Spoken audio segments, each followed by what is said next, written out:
입니다. 내 소년들에게 물으면 그들이 내게 말하리라. 그런즉 내 소년들이 내게 은혜를 얻게 하라. 우리가 좋은 날에 왔은즉 내 손에 있는 대로 내 종들과 내 아들 다윗에게 주기를 원하노라 하더라 하라. 아멘. 오늘 사무엘상 25장의 말씀을 함께 나누고자 합니다. 이 25장에는 세 명의 사람이 등장을 합니다. 우리가 잘 아는 다윗이 등장하고, 그리고 나발이라는 사람이 등장하고, 아비가일이라는 사람이 등장합니다. 3절 말씀 보면 특별히 그 사람의 이름은 나발이요 그의 아내의 이름은 아비가일이라. 그 여자는 총명하고 용모가 아름다우나 남자는 완고하고 행실이 약하며 그런 갈렙 족속이었더라. 남자 나발에 대해서 설명하기를 그 남편은 고집이 세고 행실이 포악하였다. 이렇게 해석을 하고 있고요. 그리고 그 아내 아비가일은 이해심도 많고 용모도 아름다웠다라고 소개를 하고 있습니다. 한마디로 그 가정에 야수와 미녀가 살고 있었다라는 거예요. 야수와 미녀, 소설에서 많이 보았죠.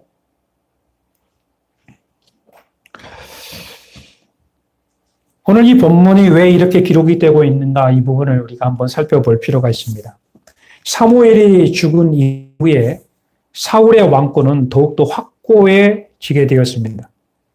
결국 사울은 이제 무서운 게 없는 거예요. 그리고 자기의 대적 다윗을 찾아서 죽이고자 하는 마음이 더해 가는 때였습니다. 이것을 한 다윗은 사울을 피해서 더 멀리 도망할 수밖에 없었어요. 그래서 마온이라는 지역까지 올라가게 되었습니다. 이 마온 지역은 약 북경 이제 경계 지역이죠. 거기 지역까지 이제 마지막 끝자락까지 올라갔다라고 할 수 있습니다. 그런데 그곳에 나발이라는 사람이 살고 있었는데 나발은 굉장히 큰 부자였다라고 설명을 하고 있어요. 얼마큼 부자였느냐 했더니 양이 3,000마리고 염소가 1,000마리 정도가 되는 부자였다라고 설명을 해주고 있어요. 여러분 오늘날도 보면 양이 3,000마리고 염소가 1,000마리 정도 된다고 한다면 작은 부자는 아니죠.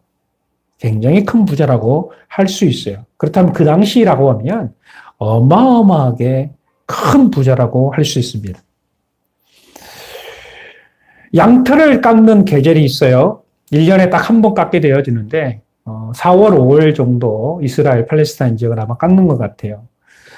한 2주간 정도를 걸쳐서 양털을 깎게 되어지는데 이때를 추수감사절로 이해하는 사람들도 있어요. 왜냐하면 굉장히 큰 행사거든요.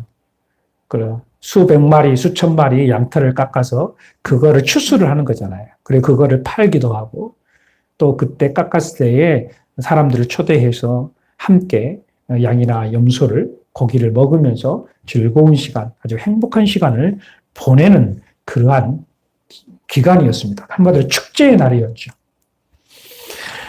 다윗은 이 도망자의 신분 속에서 얼마나 먹을 수 있겠어요?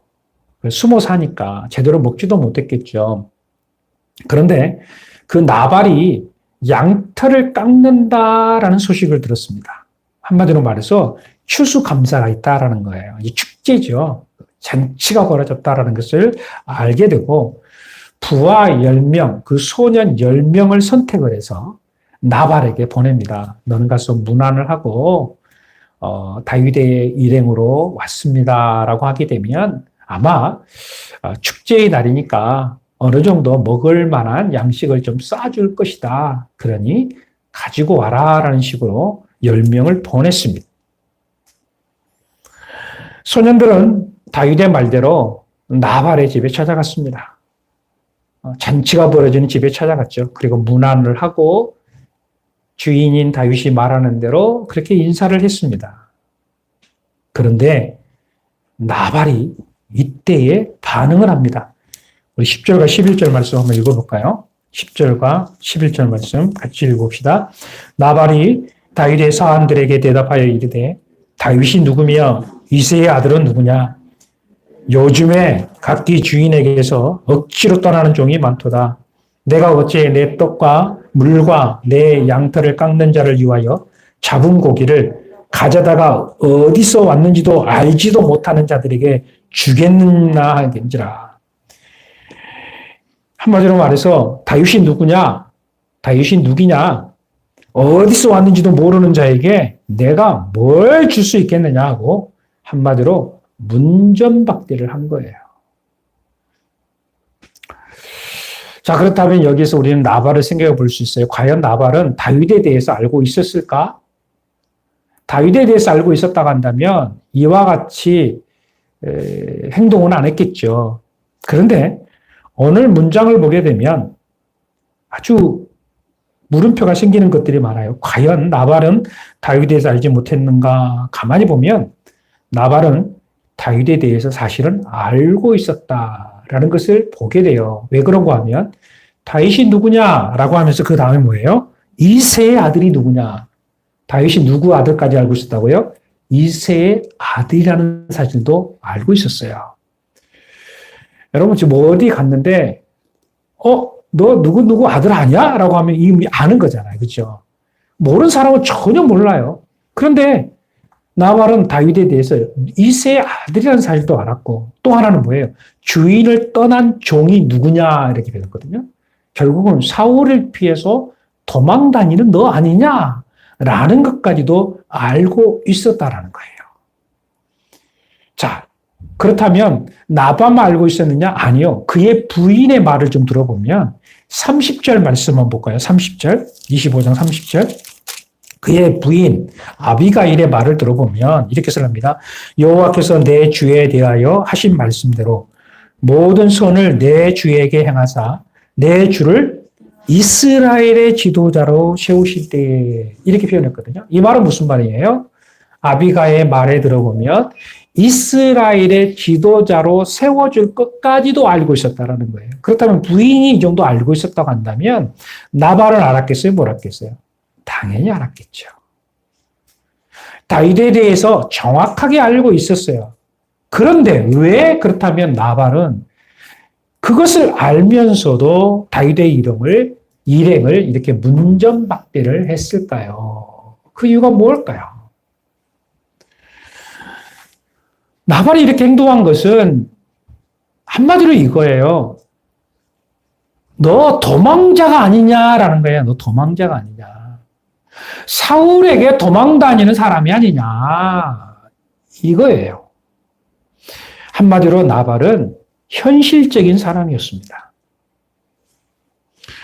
여러분, 그가 이렇게까지 큰 부자가 되는 게 물론 부모를 잘 만나서 그럴 수도 있겠죠. 그런데 이렇게 큰 부자가 된 것은요, 부자 된 이유가 있어요. 그 이유가 뭐예요? 사람을 잘 보는 거예요. 왕의 눈에 잘 띄면 되고요. 성공한 사람, 영향력 있는 사람, 그 사람들이 있으면 가서 뇌물도 갖다 주고 설설 기면서 그들의 도움을 받아요. 한마디로 말해서 돈 따라다니는 거죠. 명예 따라다니고요. 물질 따라다녀요. 이런 사람들의 특징이 뭐냐 하면 영향력이 없는 사람, 별 볼 일 없는 사람, 자기에게 전혀 도움이 될 만한 사람이 아니면요. 관심이 1도 없어요. 가까이 하려고도 하지 않고요. 옆에 있으려고 하지도 않습니다.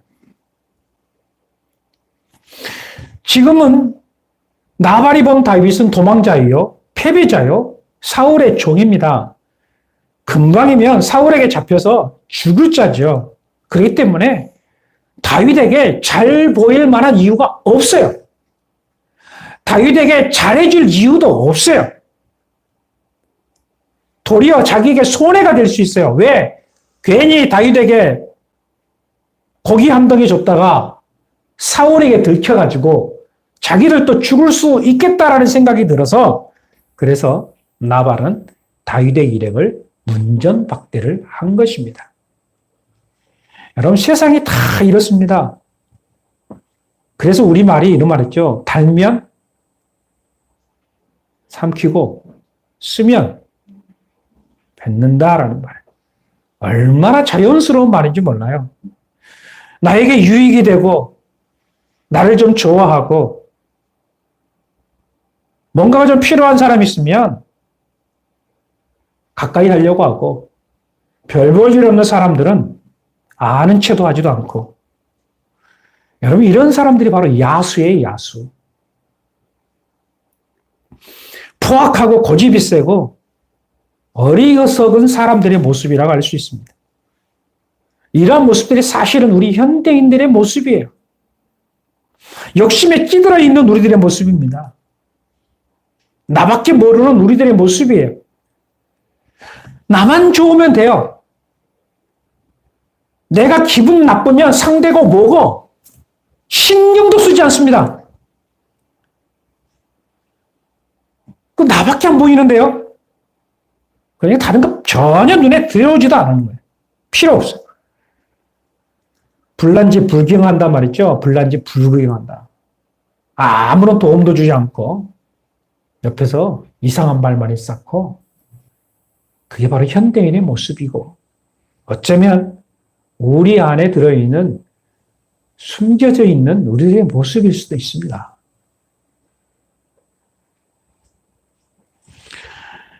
나발은 그렇다 치고 다윗은 어떠합니까?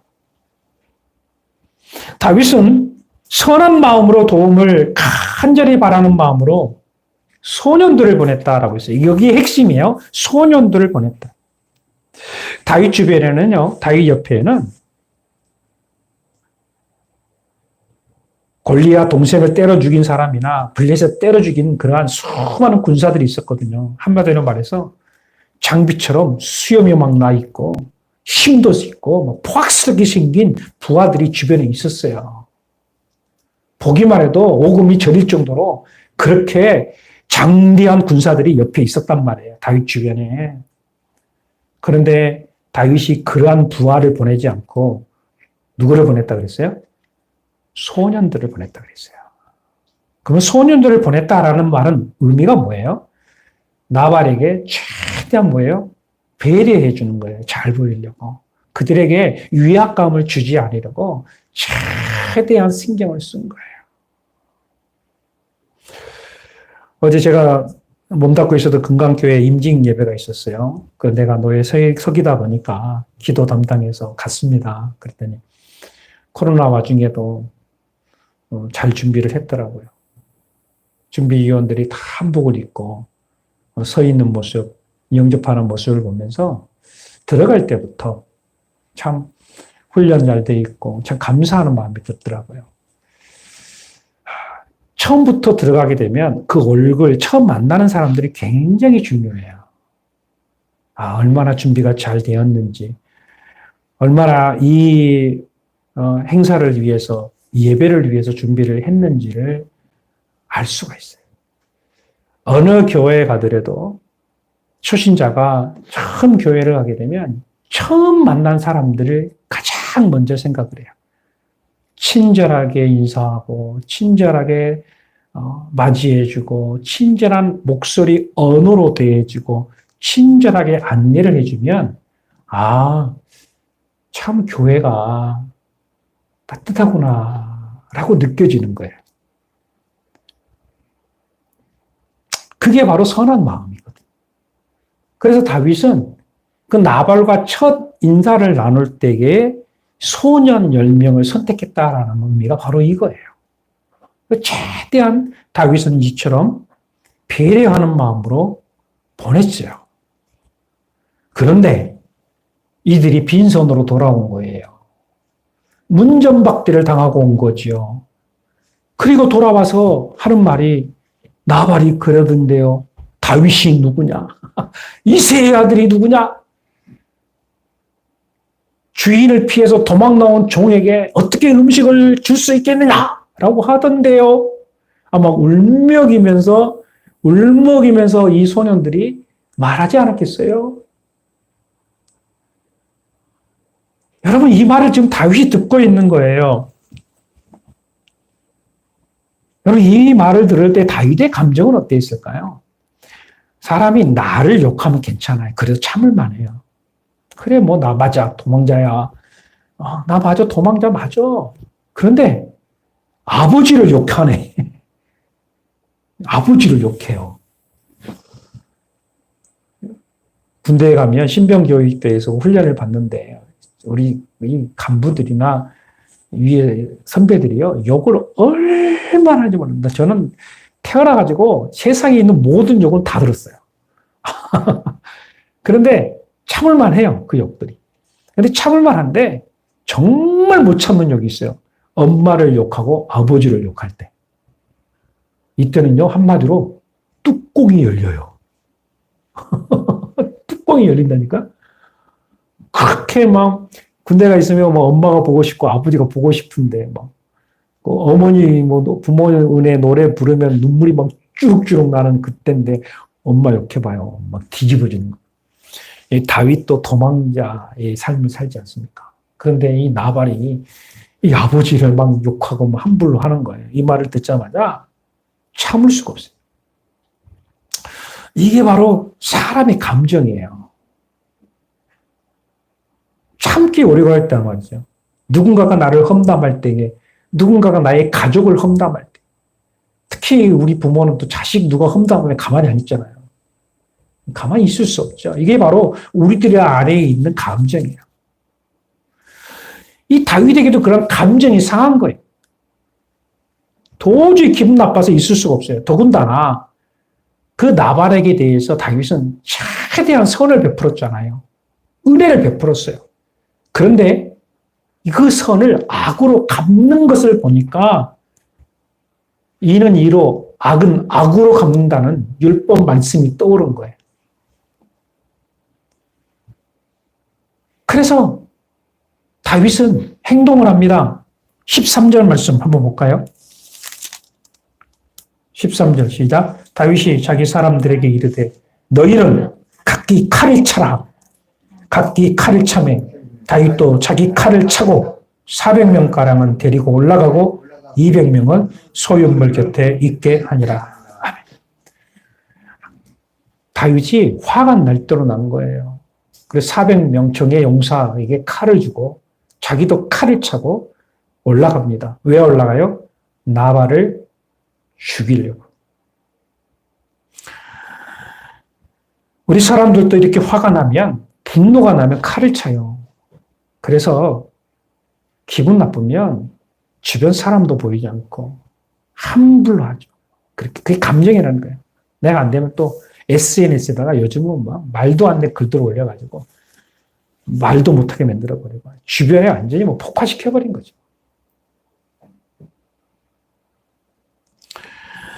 여러분, 이것을 우리들이 볼 때에 충분히 이해가 되는 상황이에요.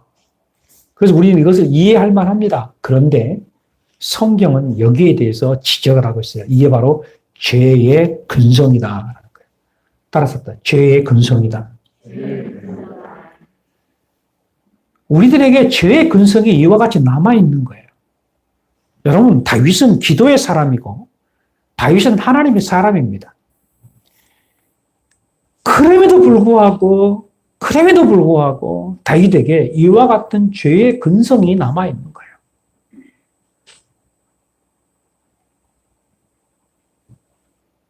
다윗이 칼을 차고 나발의 집에 쳐들어간다는 그 의미는 여러분 이거예요. 단지 다윗이 나발만 죽이기 위해서 올라가는 행위일까요? 이걸 아셔야 돼요. 단지 다윗이 나발 한 사람만 죽이기 위해서 400명의 군사를 데리고 올라가는 건가요? 지금 현재 다윗이 올라가고 있는 행위는요, 나발을 포함한 그 집안에 있는 모든 식구와 그 집에 속해 있는 모든 목동들까지, 그리고 그 나발의 집에 잔치 참여에 참여하고 있는 사람들까지 다 죽이겠다는 심상이에요. 여기까지 포함이 되는 거예요. 감정이 복받쳐 오르니까 기분이 상하니까 눈에 보이지 않더라는 거예요. 한 사람이 아니라 거기에 있는 사람 모두 다 죽이고자 하는 그러한 감정이 다윗에게 올라온 거예요. 여러분, 분노라는 게 바로 이거예요. 분노라는 것은 뭐냐면요, 참지 못하게 만들어요. 분노는요, 눈에 뵈는 게 없어요, 이제는. 한 사람 때문에 그 분노가 공동체 전체까지 분노로 만들어버리는 거예요. 이것이 바로 사단의 역사예요. 사단이 그렇게 만드는 거예요. 우리가 그렇게 의롭게 본 하나님의 사람으로 보았던 다윗의 감정까지도 사단이 이렇게 개입해서 다윗으로 하여금 분노하게 만들었다라는 거예요. 요셉의 형들이 요셉을 팔았을 때에 그들의 행동은 어떻게 했을까요? 서로 웃으면서 아버지를 속일 궁리들을 했던 것을 보게 됩니다. 한마디로 말해서 그들이 분노가 있고 감정이 안 좋아지니까 요셉이 보이지 않는 거예요. 요셉이 내 동생이라는 게 보이지 않는 거예요. 여러분, 우리들 안에도 이런 감정들이 남아 있을 수 있어요. 내 마음의 감정이 있으면요, 사람의 영혼 구원에 대해서 무감각해지는 거예요. 내 주변에 가까이 있는 사람이 예수를 알지 못하고 지옥을 향하여 가고 있는데도 불구하고 무감각해요. 같이 한 솥밥으로 같은 밥을 먹고 있는 사람 중에 한 사람이 예수를 모르고 지옥 가는데도 무감각해. 뭐 죽으면 죽나 보다. 뭐 지옥 가면 지옥 가나 보다.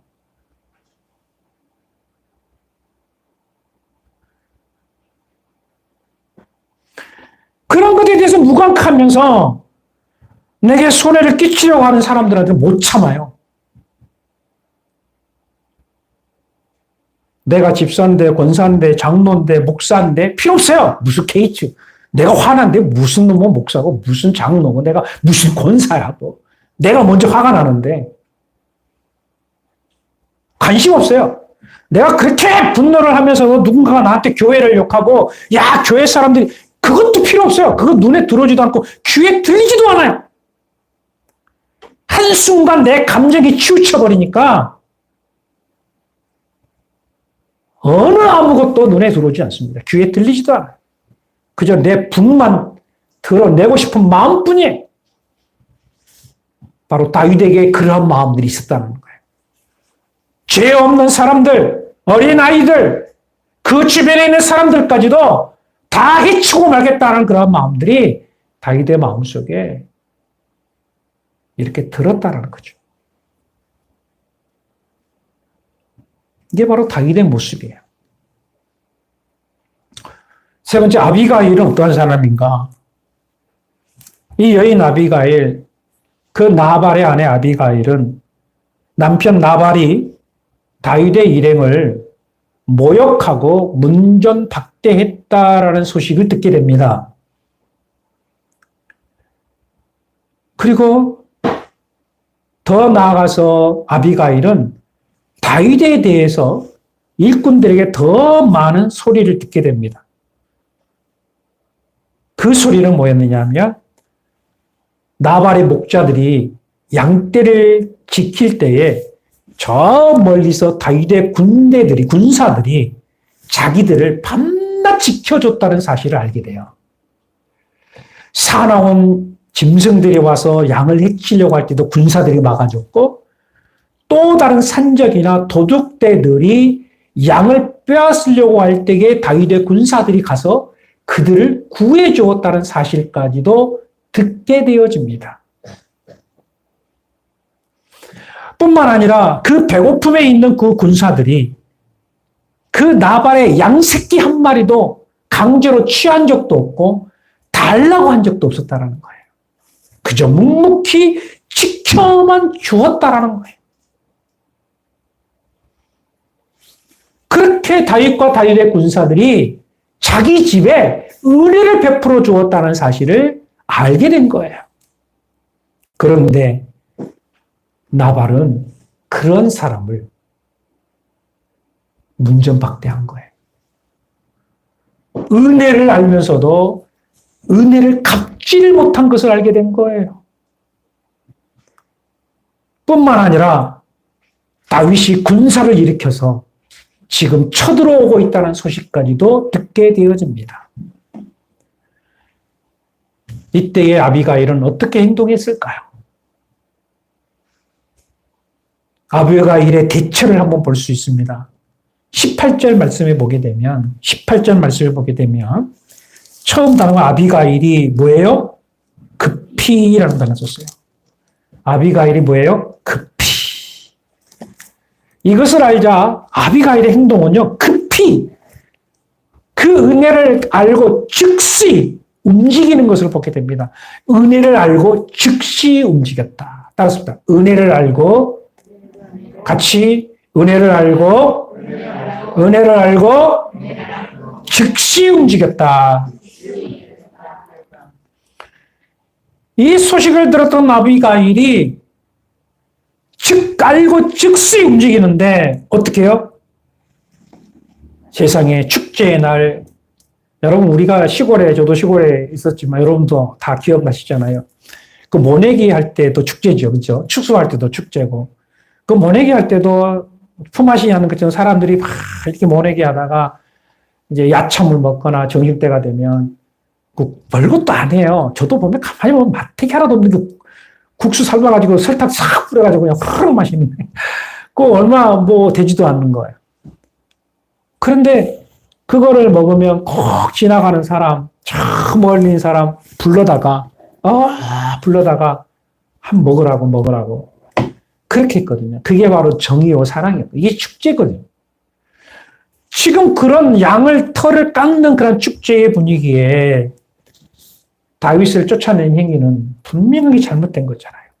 뿐만 아니라 우리에게 은혜를 베풀었던 이 다윗, 그 은혜를 잃어버린 그 나발의 모습을 보면서 아비가일은 참을 수가 없었던 거예요. 그 은혜를 원수로 갚고 있는 그 모습을 참을 수가 없는 거예요. 그 은혜를 잃어버린 모습을 참을 수가 없는 거예요. 왜 은혜를 잃어버렸느냐고. 왜 그 은혜를 망각해버렸냐고. 그래서 아비가일은 그 은혜를 찾아서 즉시 움직이는 모습을 갖게 돼요. 신앙생활도요. 은혜로 사는 거예요. 은혜를 잃어버리게 되면 나발이 될 수가 있고요. 은혜를 알게 되면 아비가일처럼 움직이게 되는 거예요. 은혜를 알면 모든 것이 기뻐요. 은혜를 알면 즉시 움직이게 되는 거예요. 은혜를 알면 손발이 움직이고, 은혜를 알면 가만히 있는 그 자체가 죄인처럼 느껴지는 거예요. 두 번째로는 아비가일은요, 최선을 다해 섬깁니다.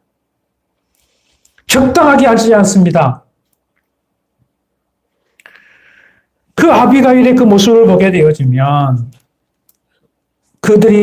아비가일이 어떻게 했어요?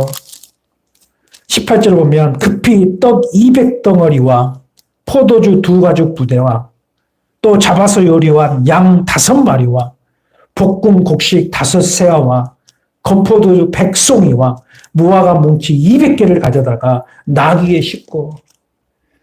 여러분, 이 음식은요, 작은 음식이 아니에요.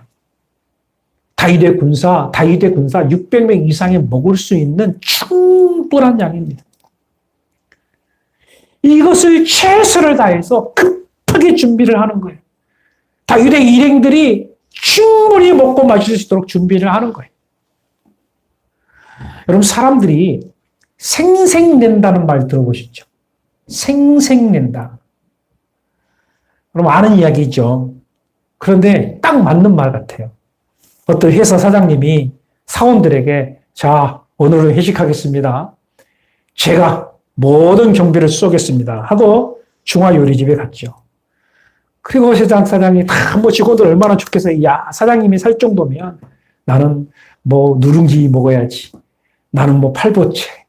나는 탕수육.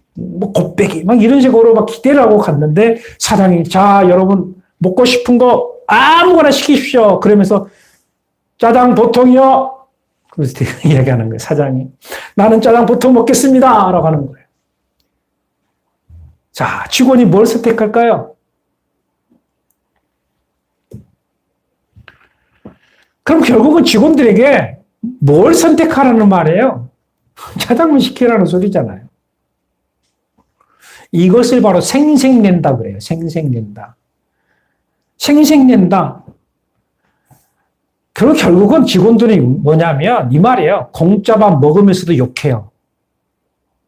그러면 내 돈 내고도 욕먹는 거예요. 이것이 생색내는 거예요. 여러분, 섬기는 거나 봉사에는요, 상대가 감동이 될 만큼 해야 되는 거예요. 아멘? 아멘?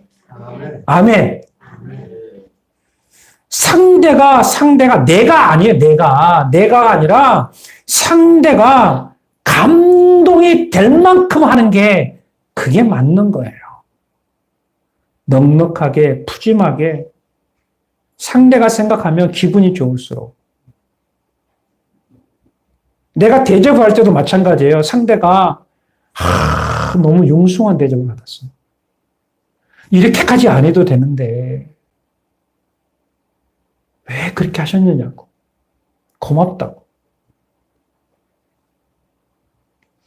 이것이 뭐냐면 상대를 배려하는 거거든요. 그러면 최소 욕은 안 먹어요. 그런데 대접하면서도 욕먹는 경우가 종종 있어요. 좀 욕먹는 경우가 있어요. 여러분, 대접은 내가 나만 좋아서 하는 게 아니라 상대가 좋아해야 돼. 이 의미가 아비가일에게는 있었어요. 다윗이 기뻐하도록, 다윗의 감정이 풀리도록 최선을 다해 준비를 한 거예요. 우리와 예수님의 관계가 바로 그거예요. 나는 하나님 앞에 드리고 있어요. 나는 하나님께 헌신하고 있고, 나는 하나님께 봉사를 하고 있어요. 그런데 나는 최선을 다하고 있거든요. 그런데 그게 생색내는 경우가 종종 있지 않을까. 문제는 뭐냐면 나의 드림, 나의 헌신, 나의 봉사가 하나님 마음에 흡족해야 된다는 거예요. 주님의 마음에 흡족해야 된다는 거예요. 내가 너 알아. 내가 너 알아. 내가 너 형편 알고, 내가 너 상황 아는데, 너 너무 과하다. 그러면서 주님은 이렇게 말씀하시는 거예요. 너 너무 과하다 하면서, 그래, 고맙다. 고맙다. 내가 너 채워줄게. 아멘? 내가 채워줄게. 이렇게 주님 말씀하시는 거예요.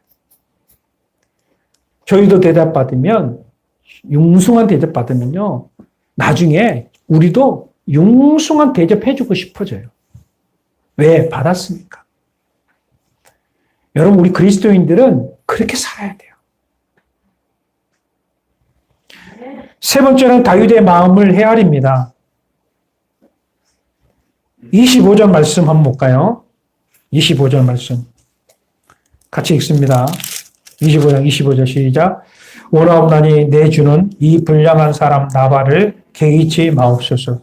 그의 이름이 그에게 적당하니 그의 이름은 나발이라. 그는 미련한 자니이다. 요정은 내 주께서 보내신 소년들을 보지 못하였나이다. 아멘. 다윗의 그 상한 마음을 알고 다독다독거리는 거예요. 충분히 이해합니다. 당신이 화가 난 이유를 제가 충분히 이해합니다. 하면서 그 다윗의 감정을 다독거리지요. 저는 사람에게 있어서 가장 어려운 것 중에 하나가 바로 이거라고 봐요. 사람의 마음, 상대의 마음을 이해하는 것 참 어렵다. 부모와 자식 간에도 부모가 자식 마음 모르고 자식이 부모 마음 모르고, 그렇죠? 부부지간도 마찬가지예요. 부부지간도 그렇게 수년, 수십 년 살아도 부부지간에 부부가 80년 살았는데도 서로 싸우고 저런 왼수 그러더라고요. 80년을 살았으면 좀 알아야 되지 않겠어요? 그런데도 그렇게 철천지 왼수 이렇게 사는 거 보면 그런 것 같아요. 하여 뭐 내 배에서 내가 난 자식도 모르는데 목회자와 성도도 마찬가지인 것 같아요.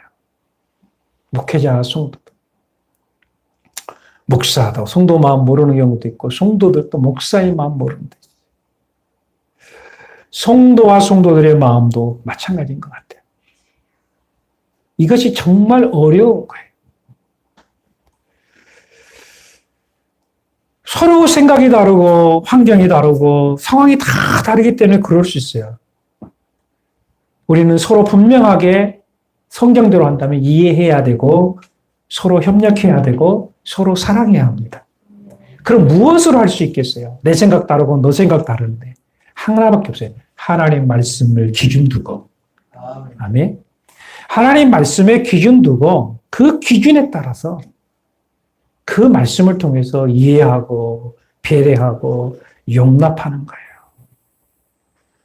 사랑하는 성도 여러분, 이와 같이 서로 배려하며 살아가기를 주의 이름으로 축원합니다.